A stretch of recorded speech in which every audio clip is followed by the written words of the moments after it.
നമ്മുടെ മലയാള നാട്ടിലെ ഓണാഘോഷം തുടങ്ങുന്നത് തൃപ്പൂണിത്തറ തൃക്കാക്കരയിലെ അവിടുത്തെ അത്തസമയ ഘോഷയാത്രയോട് കൂടിയാണ്. അപ്പോൾ തൃക്കാക്കരയിൽ വലിയ തിരക്ക് ഇന്ന് അനുഭവപ്പെടുന്നു. ഉത്രാടപ്പാച്ചിലിൻ്റെ ഭാഗമായി തൃക്കാക്കര ക്ഷേത്ര നഗരിയിൽ നിന്നും ചേരുകയാണ് ജിജീഷ് കർണാകരൻ. ജിജീഷ്, അവിടെ തൃക്കാക്കരയിൽ ഉത്സവം കൂടിയാണ് ഓണമെന്ന് പറയുന്നത്.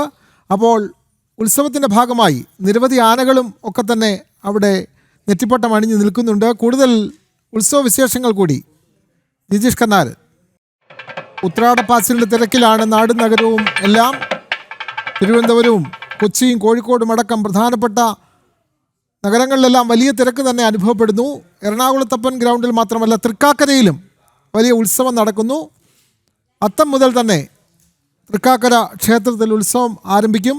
എന്തായാലും തിരുവോണത്തിന് ഒരുങ്ങുന്നതിനായി ഉത്രാടത്തിന് എല്ലാ കടകമ്പോളങ്ങളിലും തിരക്കാണ്. തൃക്കാക്കരയെ സംബന്ധിച്ച് ഇത് ഉത്സവ നാളുകൾ കൂടിയാണ്. അപ്പോൾ തൃക്കാക്കരയിലെ വിശേഷം ജിജീഷ് കർണാകരൻ.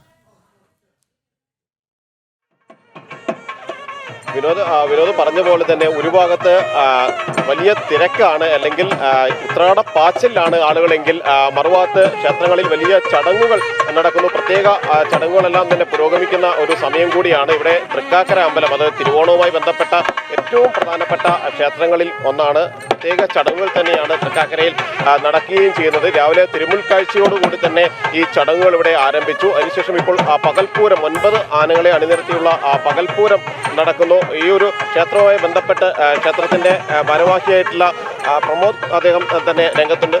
എങ്ങനെയാണ് ഈ ഒരു വലിയ ചടങ്ങുകൾ, തിരുവോണത്തിന്റെ ഭാഗമായുള്ള ചടങ്ങുകൾ ഏറ്റവും അധികം നടക്കുന്ന ഒരു ക്ഷേത്രം കൂടിയാണ് ഇവിടെ. എന്തൊക്കെയാണ് ഇപ്പോൾ ഒരു പുരോഗമിച്ചുകൊണ്ടിരിക്കുന്ന പ്രത്യേക ചടങ്ങുകൾ? ഇന്നത്തെ പരിപാടി ഇപ്പോൾ പകൽപ്പൂരമാണ്. പകൽപ്പൂരം ഏതാണ്ട് നടന്നുകൊണ്ടിരിക്കുകയാണ്. പകൽപ്പൂരത്തിന് ശേഷം നമുക്ക് പള്ളിവേട്ടയുണ്ട്. വലിയ വിളക്ക് എന്ന് പറയുന്ന ഒരു പള്ളിവേട്ടയുണ്ട്. പള്ളിവേട്ടയ്ക്ക് ശേഷം ഇന്നത്തെ പരിപാടി കഴിയും.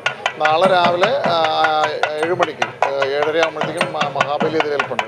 അതായത് ഭഗവാൻ തന്നെ തിരുസന്നിധിയിലേക്ക് മഹാബലി എതിരേൽക്കുന്നു എന്നുള്ളൊരു സങ്കല്പമാണ് മഹാബലി എതിരേൽപ്പ്. അതിനുശേഷം പ്രസിദ്ധമായ തിരുവോണ സദ്യ 10:30 ആകുമ്പോഴത്തേക്കും തിരുവോണ സദ്യ സ്റ്റാർട്ട് ചെയ്യും.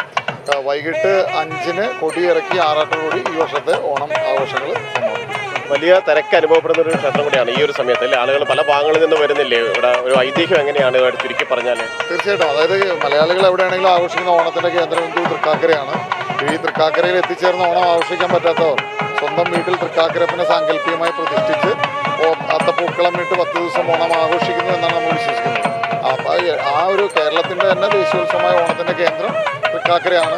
പിന്നെ ഒരു സന്തോഷത്തിൻ്റെ ഒരു, എല്ലാവരും അറിയാലോ, എല്ലാവരും പുത്തനുടുപ്പുകളെല്ലാം അണിഞ്ഞ് ഒരു ആഘോഷമായിട്ട് മലയാളി എല്ലാവരും ജാതിമത ഭേദമന്യേ എല്ലാവരും ആഘോഷിക്കുന്ന ഒരു ആഘോഷമാണ് ഓണം. ഇന്നിപ്പോൾ ഉത്രാടത്തിന് പ്രത്യേക ചടങ്ങുകൾ രാവിലെ എന്നാണ് തിരുമുൽക്കാഴ്ചയോടുകൂടി ഒക്കെ ആണല്ലോ രാവിലെ മുതൽ ആരംഭിച്ചതല്ലേ? അതെ, പണ്ട് രാജഭരണം ഉണ്ടായിരുന്ന കാലഘട്ടത്തിൽ തന്നെ ഈ ഭഗവാന്റെ മുമ്പിൽ ഈ ദിവസങ്ങളിൽ ഓരോ ദിവസവും ഈ ഉത്രാട നാളിൽ ഓരോ രാജാക്കന്മാർ അവർ നാട്ടുരാജാക്കന്മാരെ കഴിവനുസരിച്ച് കാഴ്ച വെച്ചിരുന്ന ഒരു വിശ്വാസമുണ്ട്. ആ വിശ്വാസം ഇപ്പോഴും തുടരുന്നുണ്ട്. ആ കാഴ്ച വസ്തുക്കൾ ഉപയോഗിച്ചിട്ട് തിരുവോണ നാളിലെ തിരുവോണ സദ്യ, വിഭവസമൃദ്ധമായ തിരുവോണ സദ്യ ഉണ്ടാക്കിയിരുന്നു എന്നാണ് വിശ്വസിക്കപ്പെടുന്നത്. അതിപ്പോഴും തുടർന്നു പോകുന്നു. അപ്പോൾ തിരുവോണ സദ്യക്ക് പൂർണ്ണമായിട്ടും അത് ഉപയോഗിക്കാൻ പറ്റില്ലെങ്കിലും അത് ആ വിഭവങ്ങൾ തന്നെയാണ് നമ്മൾ തിരുവോണ സദ്യയിലേക്ക് എടുക്കുന്നത്. വിനോദ്, ഇത്തരത്തിൽ തന്നെയാണ് തൃക്കാക്കരയിൽ വലിയ ആഘോഷങ്ങൾ നടക്കുകയാണ്. ഒപ്പം തന്നെ പ്രത്യേക ചടങ്ങുകളും എല്ലാം തന്നെയായി ഇപ്പോൾ പുരോഗമിക്കുകയും ചെയ്യുന്നു.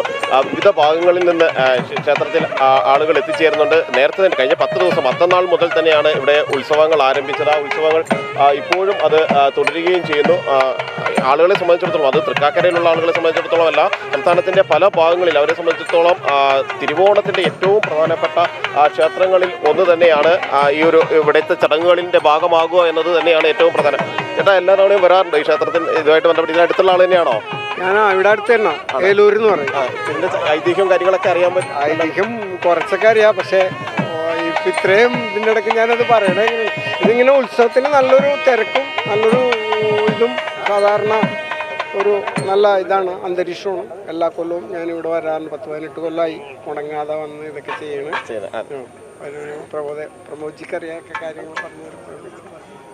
ഇത്തരത്തിൽ വിനോദ്, ഇവിടെ ഭക്തജനങ്ങളുടെ വലിയ ഒരു പ്രവാഹം തന്നെയാണ് ഈ ക്ഷേത്രത്തിലേക്ക് തൃക്കാക്കരയെ സംബന്ധിച്ച ഉത്സവകാലം കൂടി തന്നെയാണ്. അത്തത്തോടു കൂടി അവിടെ ഉത്സവം ആരംഭിക്കുന്നു. തിരുവോണം വരെ നീണ്ടു നിൽക്കുന്ന തൃക്കാക്കരയിലെ വാമന ക്ഷേത്രത്തിലാണ് തിരുവോണത്തിന് ഉത്സവം നടക്കുന്നത്, അതിൻ്റെ പകൽപൂരത്തിൻ്റെ ചടങ്ങുകൾ, അതിനുവേണ്ടി ഗജവീരന്മാർ എഴുന്നള്ളി നിൽക്കുന്ന കാഴ്ചകളാണ് നമ്മൾ കണ്ടത്. വിവരങ്ങൾ നൽകുകയായിരുന്നു ജിജീഷ് കർണാകരൻ.